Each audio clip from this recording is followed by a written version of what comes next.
You're good to go. Cool. Just give me a second. Hi. Before we talk about this, I don't want to talk about choose my name, if you get the joke. But let's get back to the business. So how do I make my web development workflow? Things that I do, the stuff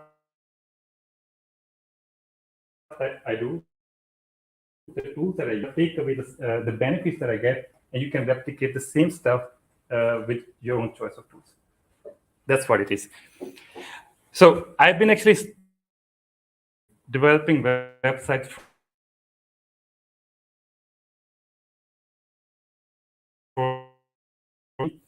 and also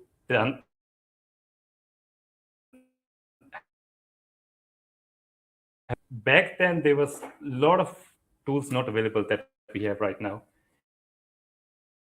At the moment, we have so many new tools coming. Developers how are not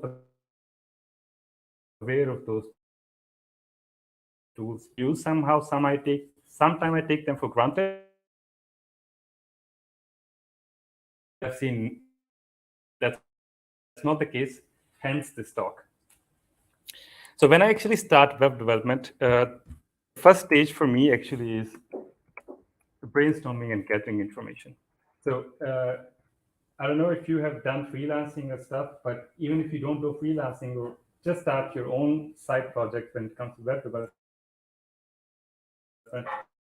as you're gathering information is usually scattered around multiple places.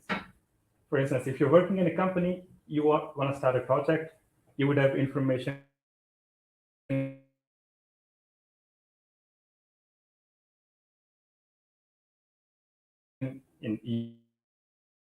emails, you might have information in Jira tickets, you might have information in totally scattered around. So you never actually have the full overview of the project parameters project while creating web projects, or actually in general any project, but this is pretty relevant here. So tool that I use, you might have heard it, it's markdown based tool which allows you to write documentation, but actually notes as well, stuff like that, right? So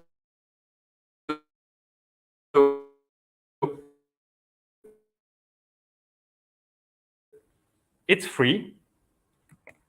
That is actually one of my motivation to use it. It's totally free, but the system,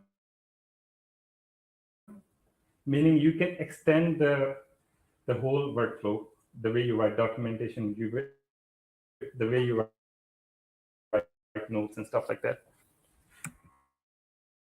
Mention no vendor locks, and it's available for mobile and desktop. Forth other stuff, so bear with me.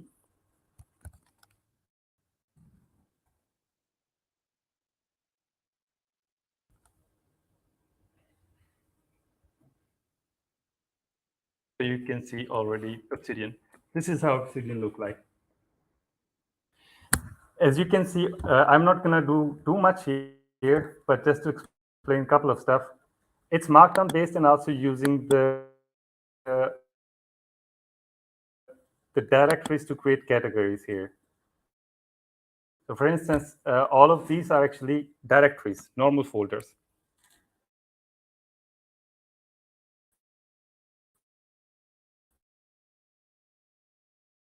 And for instance, each time I want to talk, I'm thinking about something, I will create a category if it deserves a category, and work on actually something called as Learn with Either. It's a project for the YouTube. I have a category there. This is basically, I make sure that I have big overall view of all the things that I do at one point in time.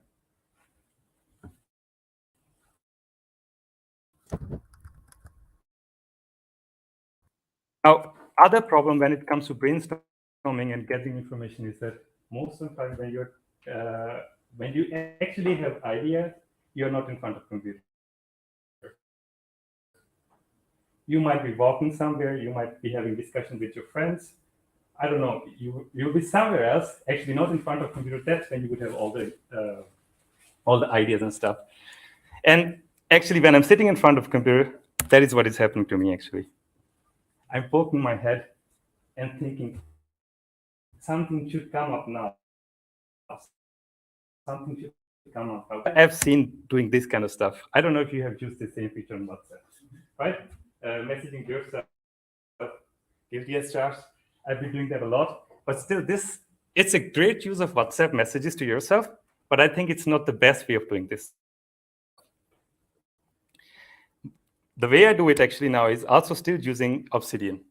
Obsidian, as mentioned, has a GitHub, plugin system. Figure the Obsidian with your Git repo. So you own the data.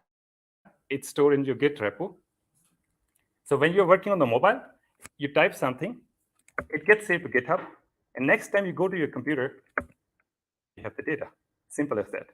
Without using any proprietary, beside Obsidian, you are not using some back services for note taking, like for instance, Notion or stuff. Everything is stored on your own GitHub profile. And I'm not going to go in detail of showing how to configure that, but I'll show you a quick demo. I'm going to take out my phone, which is here, and hopefully go to Obsidian, which should show you something, and go to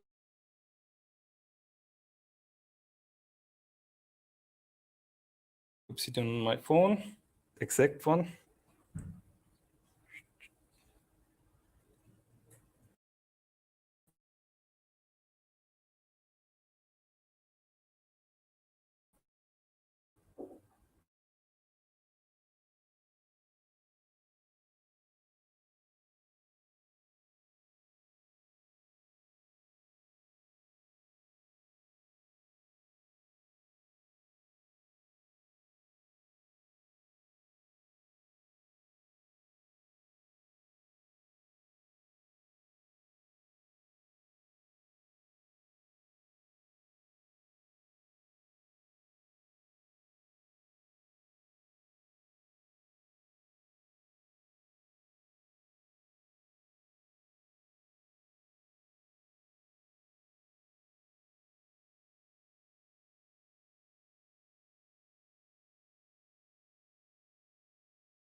Pull two files from remote. Sorry, I was in the wrong file. This is Hi from my phone. That was exactly what I wanted to type. Just for the streaming audience, can you stop sharing your video and audio and share it again in Streamer? Sure. I think it froze. Sorry. No worries.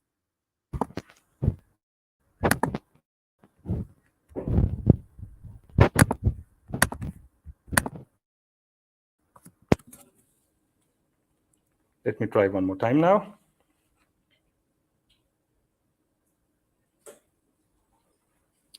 Super, thanks. Cool.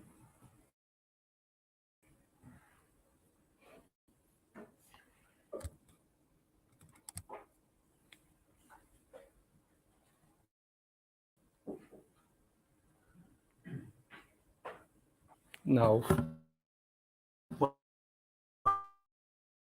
final thing. I guess community is the real.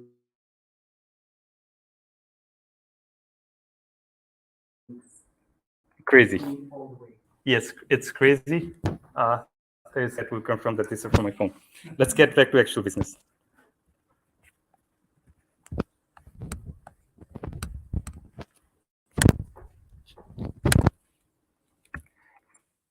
But that's actually most of stuff. Most of the time when I'm doing stuff, this is the first stage where I get the information and stuff like that.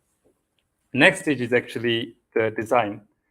And I don't know if you have any trouble with design, but this is my problem when it comes to design. I don't think I'm a really good designer.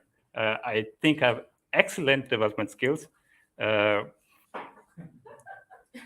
but my design skills are terrible, terrible, terrible. And let's learn from this quote from Pablo Picasso. The great minds actually really steal. Now, I don't think it's really from Pablo Picasso. It's really shared as Pablo Picasso's quote. But the takeaway from this quote for me is that you might not have your own ideas in the beginning, but look at other people's design and get inspired from that. And then soon enough, you would realize that you can replicate similar stuff and then work on top of it. And to do so, actually, what I do is I use Behance, Dribble, and Figma community to look at those designs. But the problem with this is if you stop just you are not able to convert the inspiration to design. And what I mean by design here is something that you can easily tweak in the tools of your choice. For instance, maybe you're using Figma to create your designs and stuff. Maybe you're using something with the Adobe yourself. You should be able to get inspired from some design and then quickly create your own stuff. So what do I do there actually? Let's get back to that. So imagine that I found something on, let's say, some website. This is one of the websites that actually I created for my brother. Imagine that you find this kind of website there somewhere, and now you actually want to use this as a base design and work on that. Just for the design, not really actually development. What I do, for instance, is I would use Figma for that. I copy paste the URL. Figma.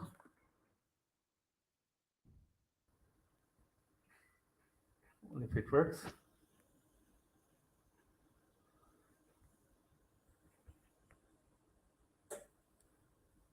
And then I just open a new design file. And the best thing about Figma is that it comes with tons of plugins. And one of the plugins is actually HTML to design. So what it does is, when you open the plugin, it will ask you URL. And it will take the HTML page that you give it to, and then convert into a Figma design. So then you can immediately tweak the design itself. Yep. What is Figma?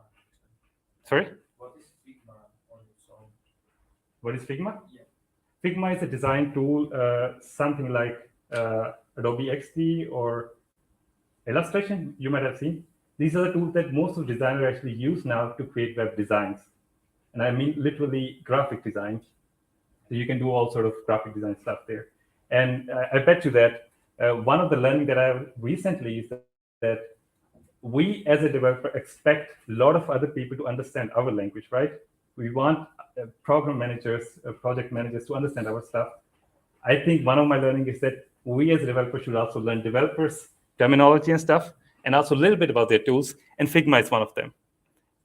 So as mentioned, you have this dialog box which will pop up, and then you put the URL of the website from which you inspired, and then it allows you to select the size.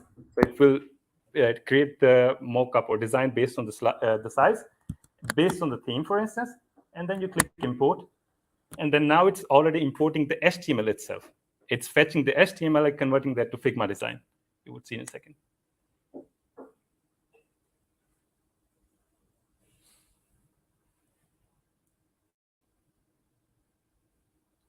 Pretty fast, huh?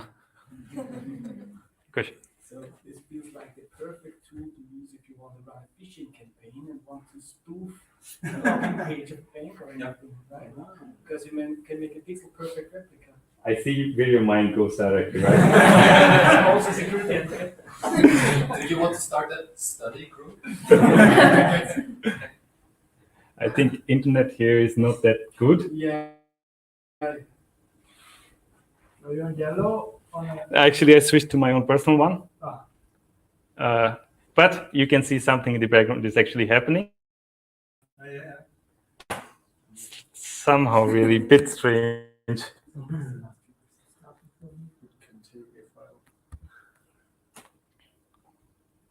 Oh man, this feels really now weird.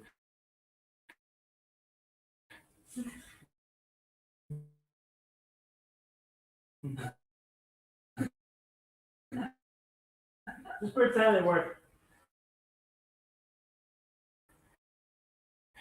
I mean, I can definitely pretend easily manipulate since it's not really image, but really a design with all sort of divs and text and stuff. So you can go as deep as you want and then move around, play along, edit stuff.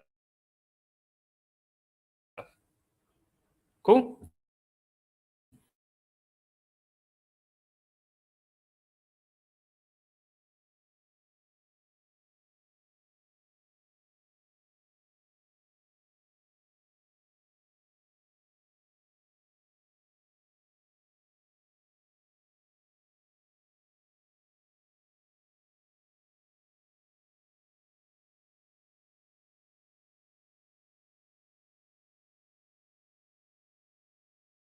Inspiration. You get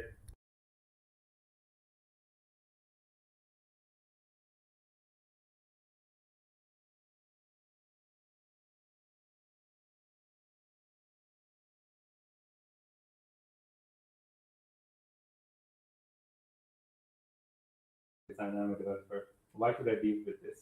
But in my experience, actually, as mentioned before, learning a little bit about design, doing this stuff, not to mention if you're a freelancer, you might not have the money to pay to design or this kind of stuff, or you might want to learn. I don't know. You could have a number of reasons to do this stuff. I would suggest that you actually learn little basic of this tool. It will go a long way. It's much easier to tweak the design here, moving a div below, or just messing your time with CSS, I don't know, Flex or stuff, which you might travel forever, I guess. Does Figma give me the CSS I need to plug this into my development? That's pretty good question. Yes, it does. If you come here, I think it's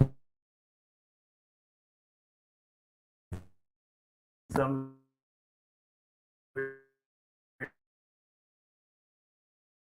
here. I forget all the time.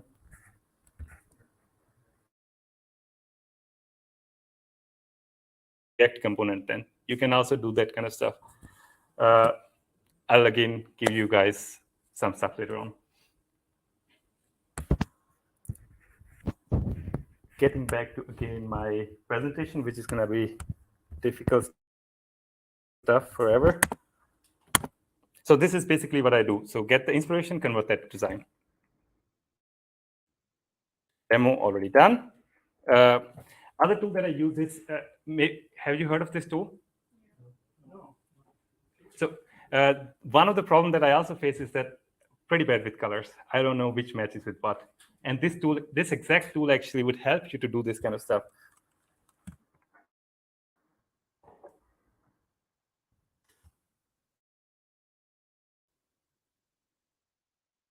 I have to learn how to do this back and forth faster, right?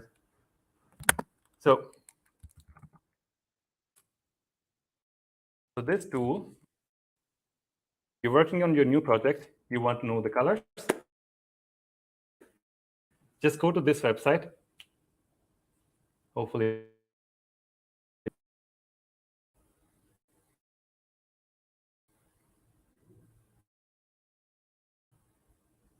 God.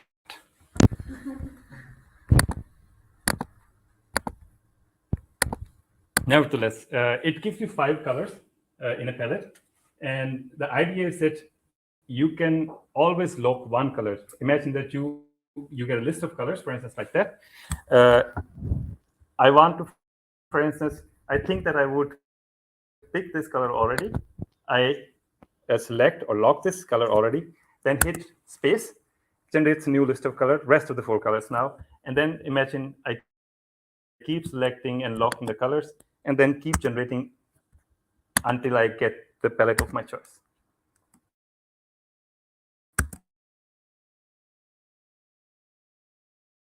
You have all the CSS, you already have the standard, you have CSS variables.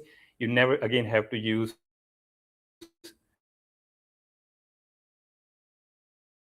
the process because it's again CSS variables. Does this tool also check if the colors match each other, or are they just anywhere? There are actually there is setting. Some of them are premium. I again said forget.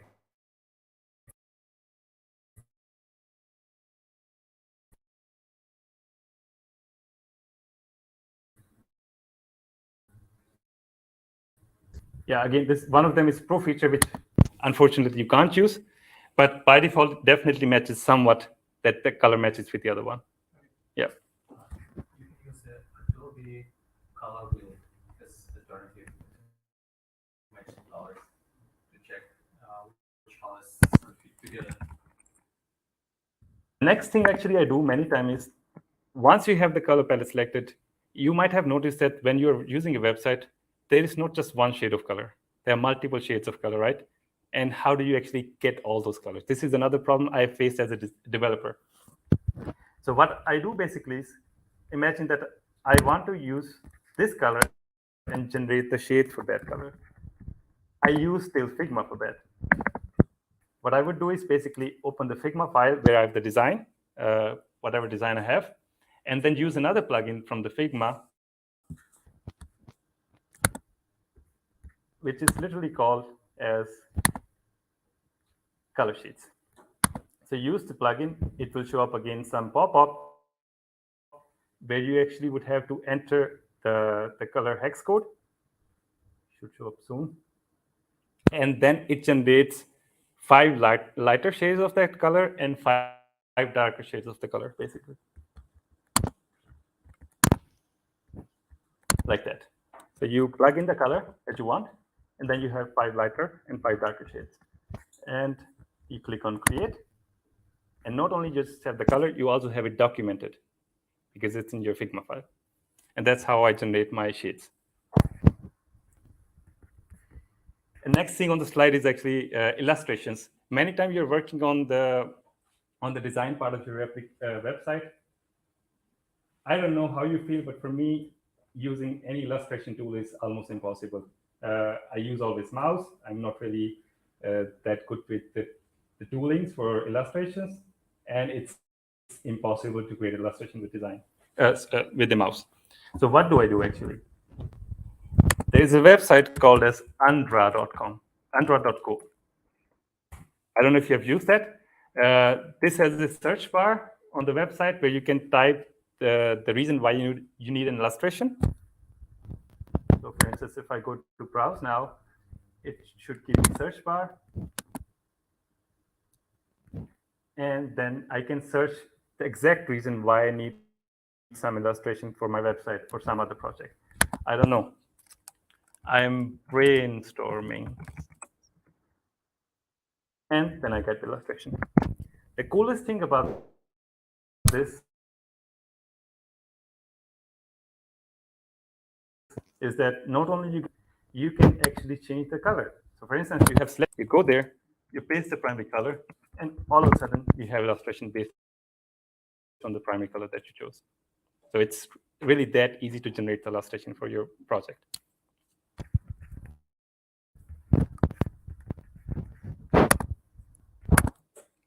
Okay, what do I have next? That is actually one of the stages that we care a lot. Develop. So one of the most important thing for me as a developer when it comes to web project is to think about the types. When I say type, is the font sizes and the scale for the space between, for instance, the margins between multiple elements.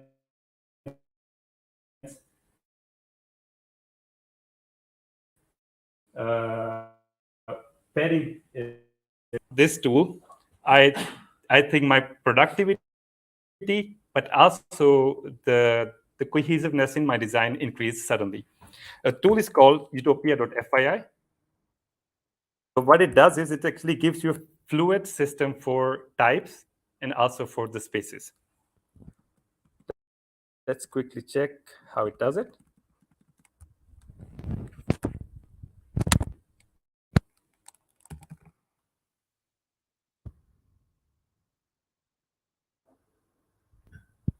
As mentioned, it also has a grid, but what I use it for type and spaces. You have minimum viewport that you want to support, and you have a maximum viewport that you want to support. You type font size for the maximum, and you also explain how the font size should increase. You would see what I mean in a second. What it does is it generates this kind of scale, has a CSS, but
again, for the type, but also for the spaces. For instance, when I use margins between multiple elements, I've used this calculator, generated a script, CSS variable, like that. And then in my CSS, I basically use margin, whatever, which is based on the t-shirt size, basically. And that's how I actually make sure that all of my margins are standardized. I mean, you don't even have to think about the fluid stuff. Even if something gives you the standard, you would see that your productivity immediately increases because you're not really manually typing anything, right?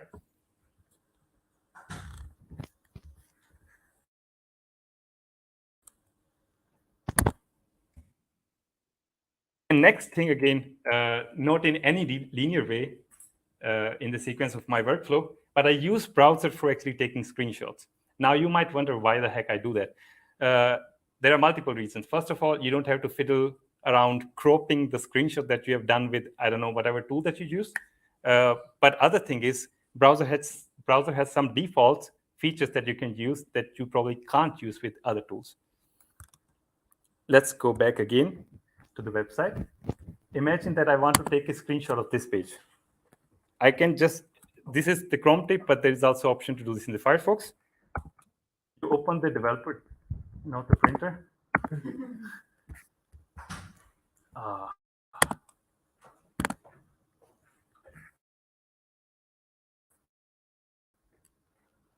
To open the command prompt, sort of developer command prompt. Then you have option to write the screenshot, and then it generates the screenshot, basically. But you also have, for instance, option to generate full-size screenshots, which means that it will generate the whole screenshot for the whole page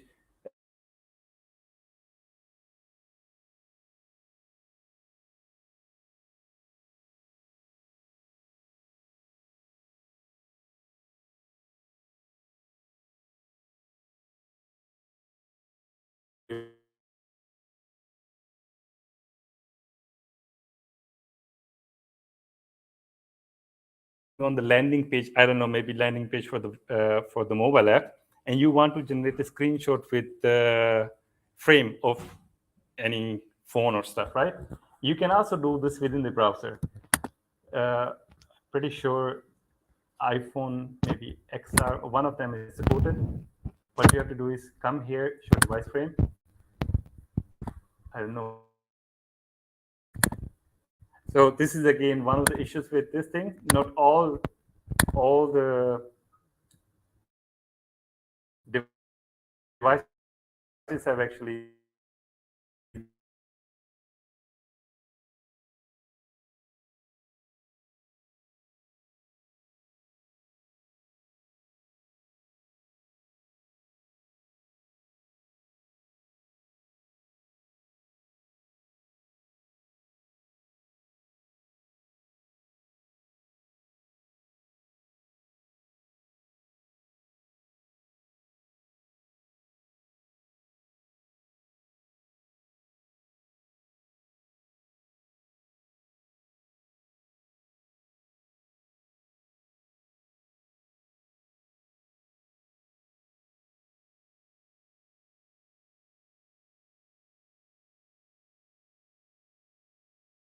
this two feature. What you can do is in the Chrome, many times you might have a script to debug something, or you have some standardized script that you want to use in multiple websites. Chrome has actually a feature called as snippets. So if you come here, there's a section in the source. You have a snippet section. You can create any snippet that you want, X, Y, Z, and you can definitely code directly here. I'm just gonna write console log.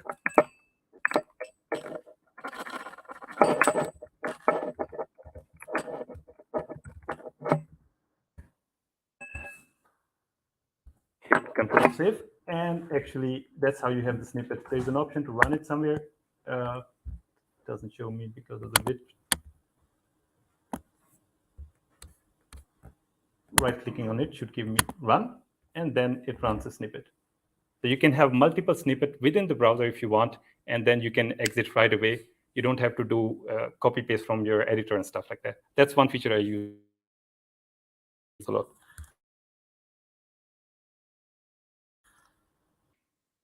This is actually one of my favorite. Imagine that you're working on some website, and now you want to quickly experiment stuff. How many of you guys know that there's an attribute that you can use to edit website in the browser? No one?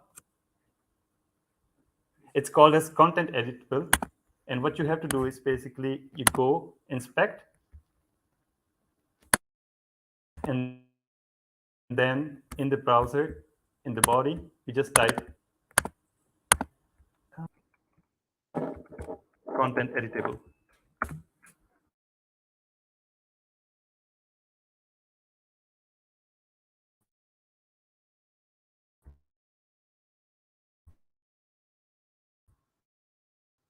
Don't do this kind of stuff. I have to say it for myself, right? So you can do this kind of stuff and quickly experiment with the browsers.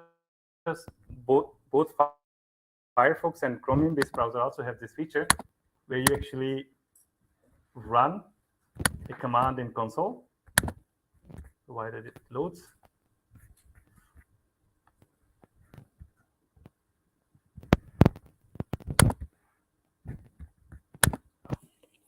It's called document.design mode.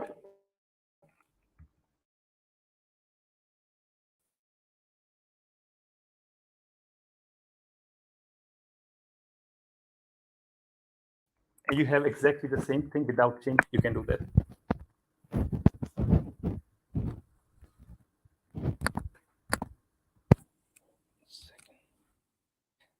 Last feature that I want to talk about from the Chrome is, no, this is not last yet. CSS overview in the Chrome. Many times we're working with the CSS and stuff, we don't really get to see the whole overview of where the CSS is used, how many classes you have and stuff like that. or if you have some issues with the CSS. Chrome actually has this really cool tab here called as the overview, CSS overview. And if it doesn't open the command palette, and then it shows you overview of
And 1, and 2, go.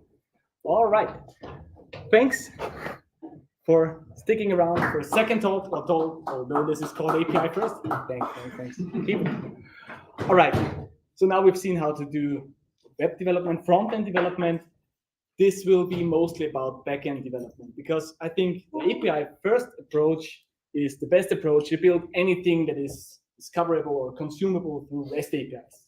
But to all your front-end developers, please stick around as well because you might learn a thing or two about the way we back-end developers describe what we've built, if we do so. So what I will teach you today is not a new tool that has been around for way too long, but it's still not common practice. So that's what I want to talk about. So what we will learn is a thing called Open API specifications. And this is not a programming language, but it's rather a language-independent way of describing APIs. All right. Who am I to talk about this? My name's Andreas. I'm a software developer myself. I have built countless APIs. Not all of them API first, so I know the pains. I know why this approach is better. Maybe something personal. Of the two hard problems in software engineering, which are, of course, invalidating caches, naming stuff, and off-by-one errors.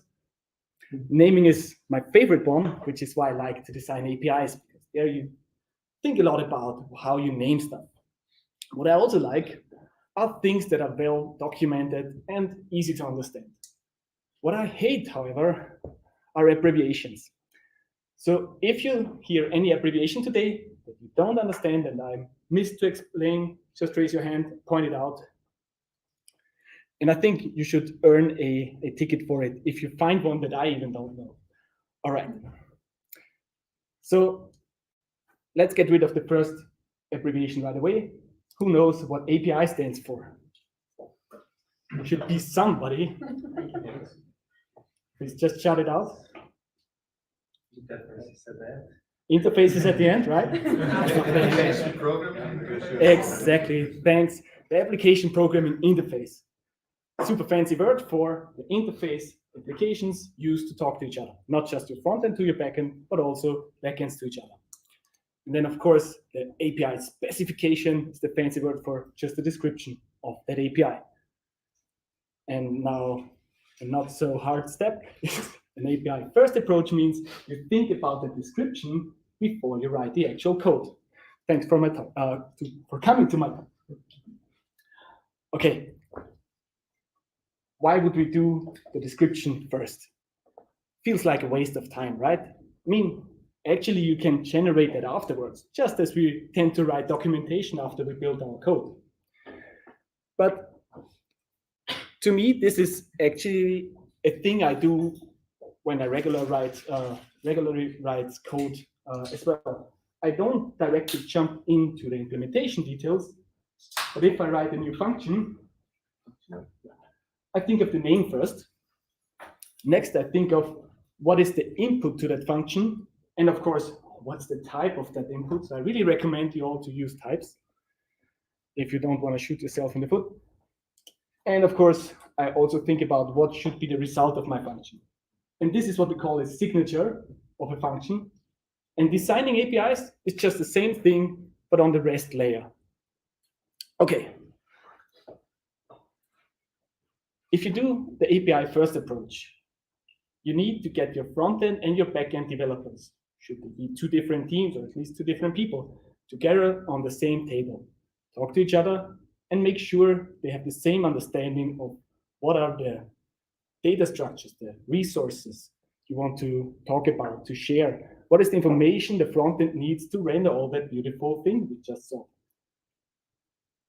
By coming together right at the front of the project, you prevent yourself from building what we call a jetty API, something that requires multiple calls to backend to render just the homepage or just the views the user is interested in.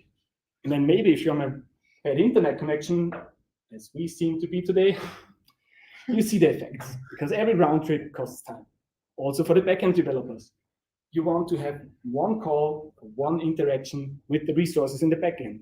So designing up front how this communication should work like prevents you from a lot of mistakes and a lot of weird workarounds. Okay, so I said something about communication to backend. The Open API specification actually is all about REST APIs.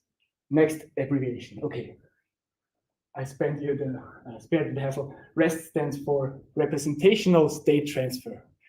Again, one of those super fancy terms that to me makes no sense until I flipped the words a little bit.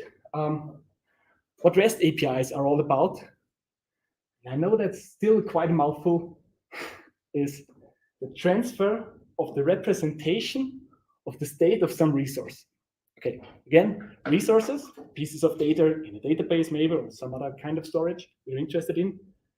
We want to see the current state of them or manipulate that state, and we want to get a representation of them. Okay. What frontends are mostly interested in is not only reading, but as I said, manipulating that state. So you hopefully have heard about so-called HTTP request methods. What we usually want to do is create, read, update, or delete stuff that our backend cares about. And there are HTTP methods that are common practice to use for these operations. So you see, for creating a new resource, you would do a post request.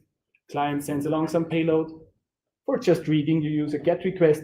For doing partial updates, you would use a patch. And for a full replacement of the resource on the server, you would do a put, like uploading a new profile picture, or replacing your whole bio section of LinkedIn. That would be probably some put requests. Delete should be pretty self-explanatory. And if you want to really shine at your next interview, read up about idempotency and how and which one of those are idempotent or are not. Okay, so that's about state and the resources on the server. But where do we even find those resources? There's another standard that comes with its own abbreviation, which is, of course, URIs. So Universal Resource Identifiers.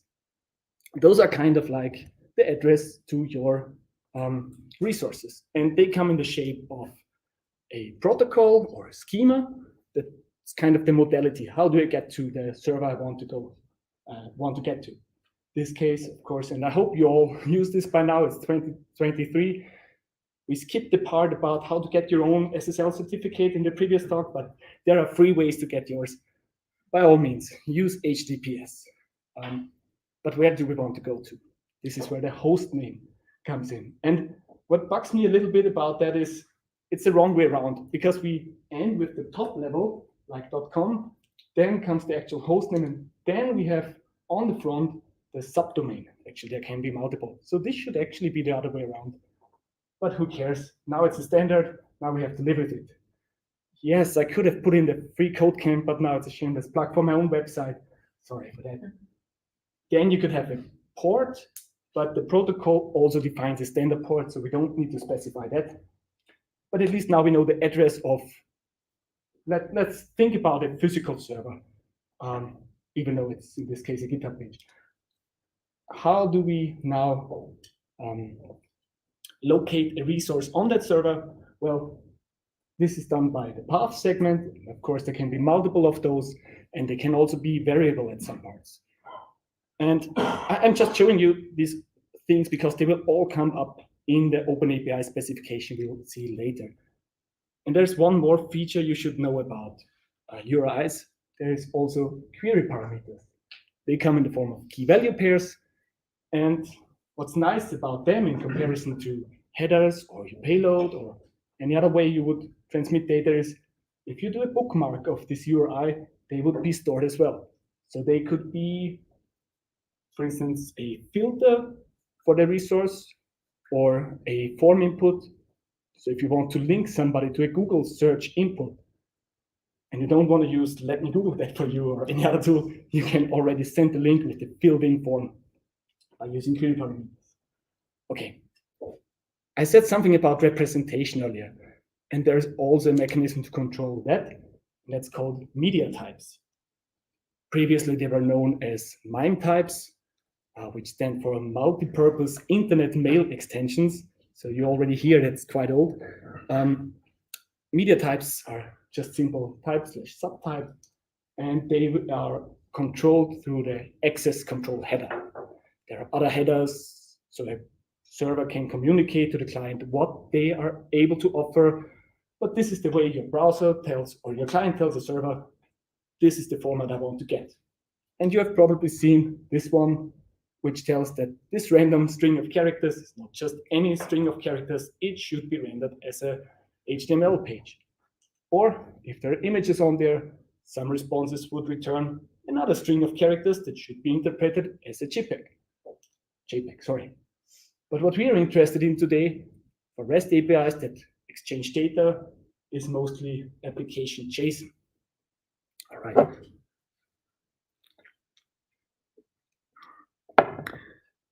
Speaking of JSON, the OpenAPI specification you'll later see is actually just one big JSON object. But you may have known, you may know that everything that's JSON can also be represented as YAML. The two are quite similar. You can in both express objects and lists. See, some use more brackets, some use more quotations. But since an OpenAPI specification is a document that is not only machine readable, but should also be very human readable, I have strong preference for one of them. All right, now let's finally get to it. The OpenAPI specification. Here I cropped out the juicy parts of it on the left. As I said, this is the YAML document where every field has a special meaning. On the right, you see a more visual representation, since I heard there will be front-end developers here today as well. No, of course, the right one is the left thing rendered through a tool called Swagger UI. There are others like Redoc, but I think this is a very common one that you might encounter someday or have already seen quite a lot. So what do we have here? On the right, you already see this is the description of a GET request. And it's about a pet store. But let's go through it one by one. So on the very top of this document, we will specify the version of the OpenAPI standard we're using, because we're currently already at 3.1. And this kind of specifies what fields are possible and what they mean in the rest of the document. And then, I know I cropped it out, but actually to me, that's one of the most important parts. There's an info section that allows you to put in description and links to all these higher level concepts like, okay, the following document is about a pet store. You probably won't explain what pets are, but the fact that this is a web store and where would you get an access token, or who maintains that, or where do you find further documentation, where to find a file all the issues to. Things like this can go into the info section, or maybe a license, or who knows. And also cropped it out, unfortunately, the host name. So where would you find the servers that host this API so you can access it? Next, we have the paths. So this is just the subject section of the URI we saw before. And here we already have a special thing. Pet, so far, so straightforward, but this pet ID is a variable path that we will use just in a second before we get to that. Next thing is also something you saw already, that's the method. So that's the HTTP method you can use for resources that are found at that path. Then we can give a human readable summary of what this API is all about, what you should expect when you call it. And now, just if you remember back the functions, this was the name. Now we have the input to that function, or in this case, this API. So the parameters can specify a list. In this case, it's just one of values and where to find them. So here we have the pet ID. This in says us that this is can be found in the path. It could also be a header, could also be in the body. Yeah, multiple options. There's quite extensive and well-readable documentation about all of this, which I have linked, of course. Require says that this is, of course, not optional, and the schema, and that's super important part, tells the client what is allowed to be sent here. So yes, a lot of languages have an integer or a string data type, but here you can also say what is the format that I expect. Actually, for string, you could also, for instance, give a format like, yeah, I don't want any string, but it should be an email, or it must be a URI, or you can even put in a regex if you don't care about the regrets that come with it. Okay, that was an inside joke, sorry. This was the input fields, kind of. So in the response section, you have all the return values. In this case, we specify first with the 200 the response code, because every code can succeed or fail in multiple ways. Again, a human readable description, and the content contains what's the media type again, could be multiple that you can select from. But if the client sent along application JSON, they would get a data structure of the schema reference below. And then this ref is actually a very nice feature I'll show later as well. Since this is a pet store and pets come up quite often in that thing, you only need to specify it once and you can reference it everywhere in that document. And you can do that with almost all of the elements you put in that document. Okay, so you will see in the demo, this can be quite extensive. And in the spirit of sharing tools, here is my favorite tool to edit these documents. It's called editor-next.swagger.io. It's a Swagger editor that shows me the live preview of the document on the left. I hope it's somewhat readable. I don't want to zoom in anymore, otherwise it will break in weird places. So here you see again the info section with all this nice description text. Yeah, nice feature of YAML. You can use multi-line strings. Let's scroll down a little. We see all the paths, post requests, get requests. Also, we can do the same. Yeah, it has this is a missing feature, the scroll sync, right? But you see already in this miniature view, this can be quite an extensive document for just a few APIs. But remember, they are all just signatures of your methods. So you document what goes in, what comes out, what happens when they blow up. All right, let's maybe add our own one. Yeah. So here we have the pet and the pet ID. But you know, actually, I like to pluralize these nouns if they come in the resource part, and it just updates on the right. And let's say if there's already a endpoint to get pets or specific pets, maybe I want to browse this store, I want to see all of them. So what I would say is missing here is an endpoint that lists all the pets.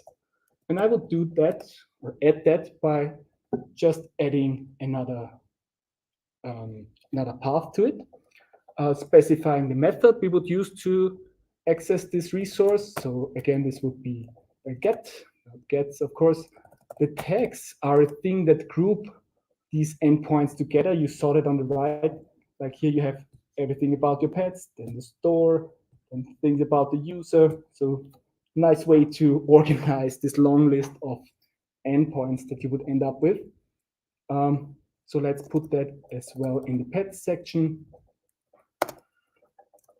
Let's use the trick we saw before. All right. Okay. Let's put a human readable description in here. So this would list all pets. Let's do that. What else do we want? Actually, for a GET request like this, we don't need any inputs. So it would be kind of a void function, but we would have responses or a response, at least one. And I would want this thing to return. Let's be a little bit quicker and just copy a little bit of that. A bit hard to do in an unused machine. All right. So let's just document the happy path, the 200 case, and add this new endpoint. What did I miss? No, everything's fine. So yeah, it validates automatically, shows you all the errors. And for the list all pets, I don't just want to get one pet, but the schema should be of type object. I can really recommend to always wrap the top level, kind of the top level of the JSON you send back as an object and not directly as a list or anything else, because this way it's way more, it's easier to extend in the future and it stays maintainable. Okay, so we said that's of type object, and objects have properties, and one of this property could be, let's call it the list, which is of type array, and the items of this array are of this type pets. And if I did everything right, which it doesn't seem like it right now, nope, there it is. We now have a new endpoint defined, and we already see an example value in the schema down here. So you see, this is how any consumer of your API would see what they are able to expect from that endpoint. Let's also quickly jump into the pet thing itself. Just control click it. Then you see what goes into this schema definition. So you can specify required fields. Of course, in the response, that's not, that rather means these are the things we guarantee you to get back. Everything else is optional.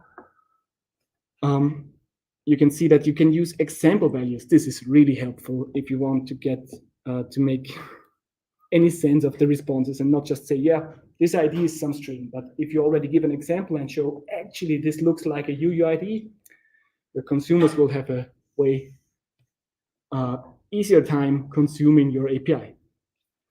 Yes, in the graphical representation, you would have all the schemas at the bottom. But as I said, you can read up all of the details on that in the OpenAPI documentation.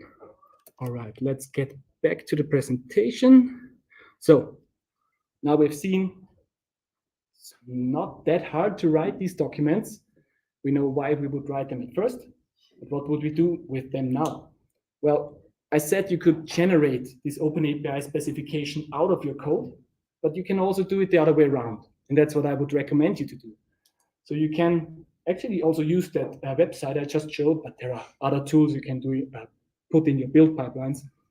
You can generate the server-side code from that specification. And of course, that's not the logic, that's just kind of the top layer. We would call it the inbound layer. That's containing all the stubs, all the types, and you're sure that you didn't make any stupid mistake or any weird typos that are not part of your OpenAPI spec already. What you can also do is, what is this following? Generate the client side of that code.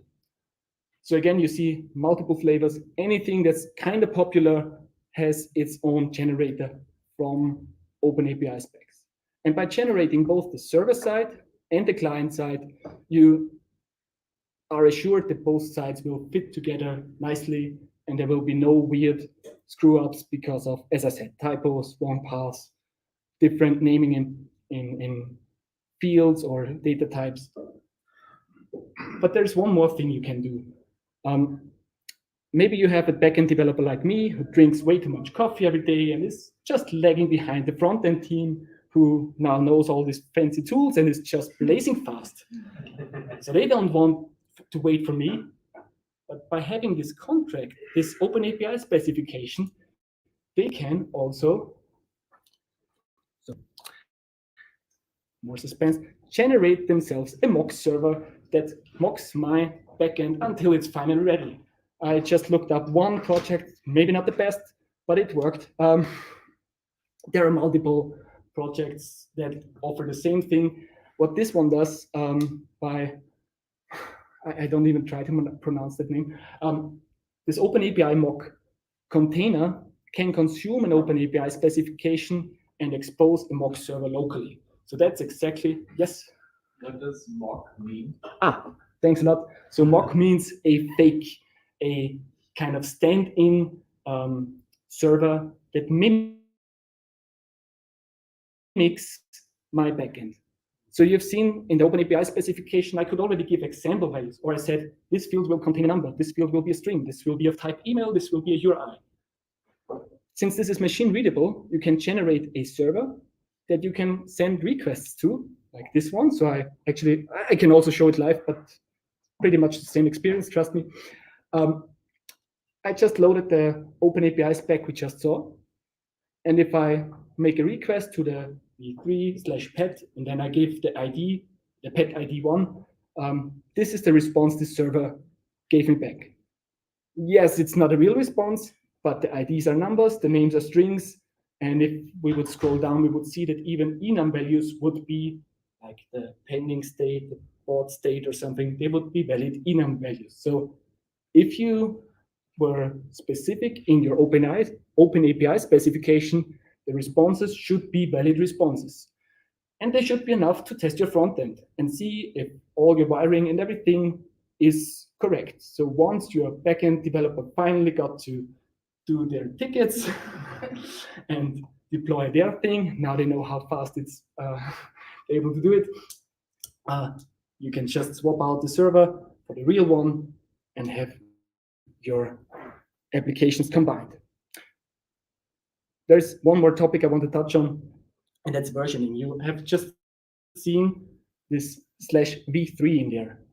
So the designer of that API was smart, and they know that sometimes APIs need to change. We changed the applications quite a lot, but at least the API should mostly stay the same. But of course, maybe you have someone like me in your team who says, actually, that artifact URL should be better named download URL. So let's just rename that. Or, oh, I just thought of a new state that pets could be in. So let's just add this one and maybe remove another one. And sometimes, also that just happened today, they're stupid and they make what's called a breaking change, meaning they change the API in a way that the current clients would no longer be able to work with. Like, I just removed the field that my client depends on, and now they're not able to show the title of the animals anymore because I just renamed it or dropped the field. So this would be a breaking change. So what I should do is version my API, and to be clear, the version of the API is different from the version of your service. But if I version my API, I can do changes and I can communicate that to my consumers by telling them, hey, the new API will be, if I do versioning in the hostname, at api-v2.example.com. That's one way to do it. If you have fun in configuring host names, well, yeah, that's one way you can do it. As we've seen, we can also do it in the path by just adding another path segment that points to either v1, v2, whatever you would have there to point to different versions of it. And actually, might be a good choice to also do it in the query. I, again, have my personal favorite, but all of them have their pros and cons. The takeaway here is you should think about versioning before you need versioning. All right. Now, if you start out writing your own OpenAPI specs, you might feel still a bit lost, even after all you heard today, because there's just so much in this documentation, so much that you can represent, and you might have a hard time thinking about or being faced with all these details. Should I name it pets or pet? Should I use uppercase or lowercase constants? All of that kind of details. But you're not alone in this, because there are a lot of developers who think a lot about naming, like me, or all these details about their APIs. And some of them are kind enough to share their thoughts and publish an API guideline. They don't only sell clothes, they also write great guidelines. I've went through all 100-something bullet points in there. And in my last company, we actually had this is the guideline and that's our diff to it. So you don't need to think about everything yourself. You can just copy from big companies or use their respective search engines to, to search for more like guidelines like this. By sticking to a guideline like this, you will make sure that however many teams you have, they will all build APIs that feel the same and give the same, not only user, but also developer experience. And they will provide, or yeah, let's say it like this. If you stick to it, if you think about a guideline and apply what you learned today, you will build great APIs that are nicely documented, and your fellow developers will love you for it. All right. Thanks a lot.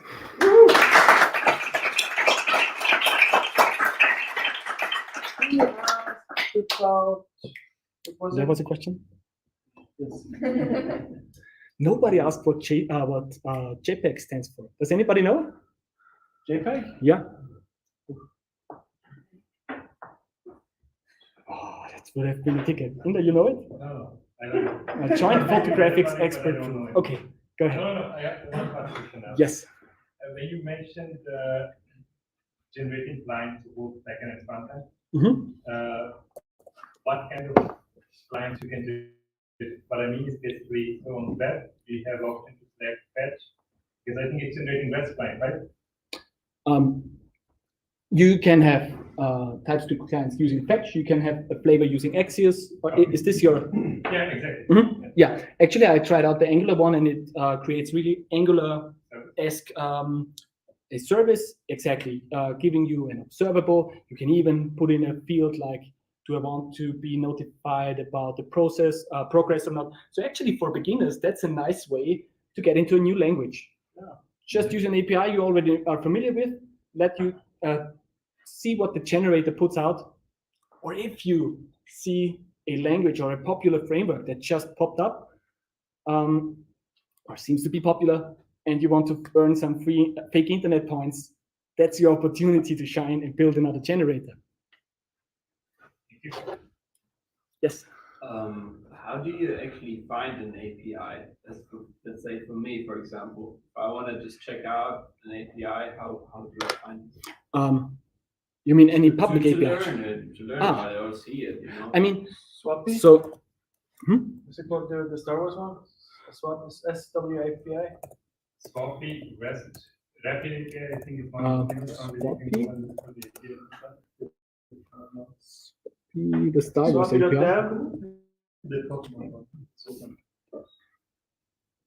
Oh. This is one API, but if you look for web API, it's a collection of in here, you can even load a few examples of this pet store. So these examples are rather there to show you what you can do with the specs and all the features of the spec or different versions of it. But I think you're rather thinking of an actual server that you can call, right?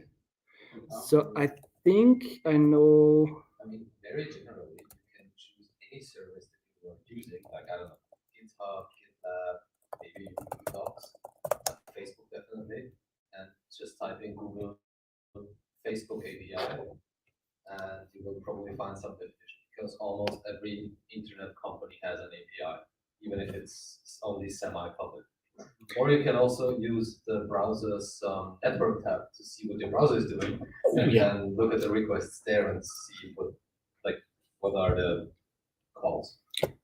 Or you can use this page that has a kind of, it's like the backend to a to-do list app, also a very beginner-esque project. You see the JavaScript code to it. You can use that, and it will return you something for these endpoints. And I think it has also somewhere a API, open API specification. If I'm right, I just saw Redoc as a sponsor, so they probably have it. JSON placeholder.typecode.com. Yeah. I mean, actually, yes, the Google APIs, they have great documentation. They're not using the Swagger UI, but they show you how, like, for instance, I once needed to drop a calendar of my Google calendars, and there was no option in the UI. But since I had a developer account, which is just a few clicks away, I was able to run an API call that could drop that calendar from my list of calendars. Also, I think one of the best documentation is the one of Stripe. Stripe is the payment processor. Yeah. I don't know the address direct or their page, Yeah. but they are known to have great developer documentation. You had a question as well. What is actually the developer flow? As I understand that, Mhm. like I have the Open API specification in a file, Yes. and I have my server, Mhm. API server, and there are developer as I am, and for example, I forget to update some Open API specification, but I change the server or other way around. Yeah. Is there a tool which can Mhm. check? So actually, my team exactly works in this approach. And what we do is, so my new joiner just added a new endpoint. They would edit in the Open API spec, and then they just run our build process, which generates part of our code. So it would generate all the Java methods and already annotated and the types that are needed, put it in a separate folder, so this is not checked in. And we actually don't touch it, but we just then implement a class it generates an interface, and we have another class like pet resource.java that implements that interface that was generated by a tool in our build process. So we use Gradle. So to answer your question, I touch the Open API spec, I run my Gradle build, I have the generated Java code, I implement the methods, and then the nice part is, once we have done that, we have another set of generators where I can send my new API spec, once my server is deployed, and generate the SDKs for all of our front-end developers, so they don't need to care about where they find my stuff, but they'll just have JavaScript functions they can already use and know what types to expect and what's optional and what's required. And if you don't have breaking changes or deprecations, then you as a front-end developer will just be able to extend what you're already doing. Yes. The SDKs that you used to use in your front-end are still working, but you might be able to do like pets.color and do even more than you could before. And it's all magically abstracted for you in the SDK, but you're technically fetching APIs. Just for understanding, you actually generate on the fly your inbound layer. Yes, that's part of our build process. And as I showed, these tools is not only web-based, you can get a plugin that works in your IDE as well, that does just the same, where you have the spec on the left and the rendered result on the right, that also checks, did you stick to the schema of it? And I think in IntelliJ it even shows the documentation of what is content about, what is schema about. So it even gives you a bit of on the fly, what's called quick documentation, right? Yeah. One question here? Yeah. So I'm friends with a team that is creating an online language school and a website, including a web shop where people can book the language course online. So they are thinking about collaborating with a language book publishing company that sells books through their web shop. So the question arises, how difficult would it be to create an API for the communication between those two web shops? Or, in other words, should the existing web shop offer the API, or the new partner create an API? What is the common way? What is the easier way? So we had this discussion actually before. If you're the small company and there's a big company, you need to be the one integrating there. If you're a big company like Google and there are small ones, they need to integrate your scheme. So, but I guess what you're asking is, should you now start with this API first approach for the new APIs, or should you, I mean, if you already have a code base, I would say just start out generating this from your existing code. If you're using Spring Boot and Java, there are just a few minor annotations you need to put on your existing APIs because they are machine readable anyways already since it's code. And this could generate these Open API specs for you. So if you need another company to use your APIs, then I think that's perfectly fine. But by knowing what's in that Open API spec, you would know, you can look up think that thing is called Springbox. I don't know the tool anymore. It was long ago since I last used it, but you can put all the annotations on your existing Java code that would generate these summaries and descriptions and all this human reading that are important for the other company to know if they want to use your API. But actually, that's a great point you made there, because many years ago, we started to digitalize all our services from paper-based processes to digital ones. Now we have all these nice websites, but then we build cool tools and other companies want to integrate us. By exposing our APIs and not keeping them private or undocumented, we can productize our backends by making them machine usable. So other companies can use our product in theirs. If I can, maybe? Yeah, in the first maybe. Maybe just touching this question. You were talking about using basically e-commerce, right? Selling stuff. Are you building new stuff already? You already have something here. Because if you're building e-commerce website and also APIs, there are lots and lots of headless APIs that you can use instead of building your own. Yes, that's a great recommendation. But I think that's one of the guys from Vienna. They have the headless API. You just use the API and have your own product, select any database that you have, and then you build the front end with that API. And that already also has specifications for the API. Yeah. Maybe we can take that afterwards in the discussion, because it really depends on the specifics there. Yeah. Like if it's a WordPress site with e-commerce, you already have an API because there's headless WordPress. Blah, blah, blah. There's one question here. If there is, what would be the best approach to document potential custom exceptions to the client? Custom exceptions? Yeah, for example, when you're doing a payment and then, for example, not enough or not enough things. Great question. So as I've shown, hopefully your payment provider, sorry, that's the static image. Hopefully your payment provider lists all of them out. So I once integrated Wirecard, then it went bankrupt.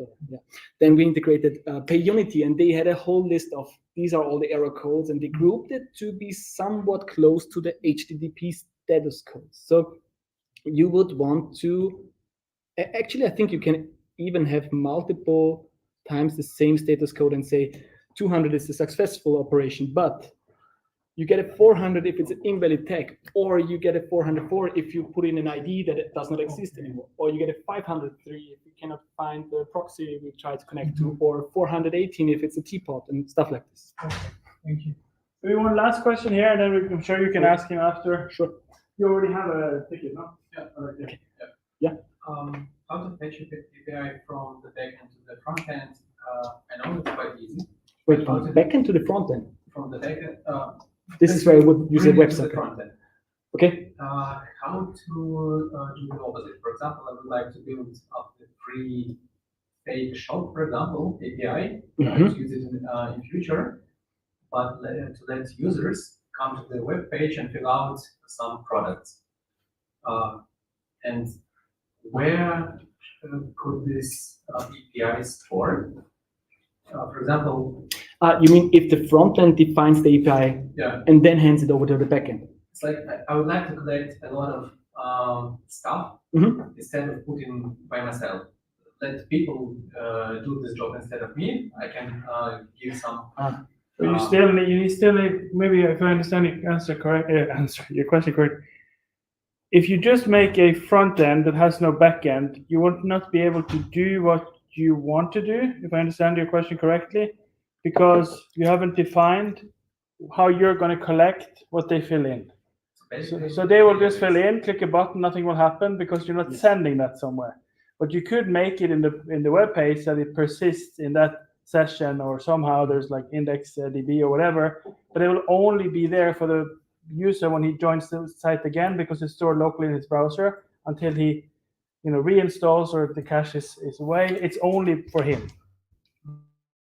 So that you still need somewhere to send it, which most likely would be an API, or you could use a Google form or something that is for free, or yeah, exactly. So you can just use that, or you use Firebase. or any schemaless database that allows you to extend whatever, or that just takes in whatever you send to it. Like a MongoDB is something where you can directly put in any JSON document. And as long as you remember what you put in there, you can read it again. Yeah. Okay. But actually, that's also a use case we had internally, and we just had a call today. There's another service that will consume the service my team builds. And since they have tight requirements, they will be the ones defining the open API spec. Then they will hand it over to us, and we will implement it for them. So they already know what's the schema that they'll get from our endpoints and how to call them. Of course, there were architects involved and stuff. But they can already kind of build their parts while we figure out how we can serve the API they wanted from us. So as I said, it takes both sides to come together to build that spec and hopefully form a contract that both sides are happy with. Thanks a lot, Andreas. A big thank you.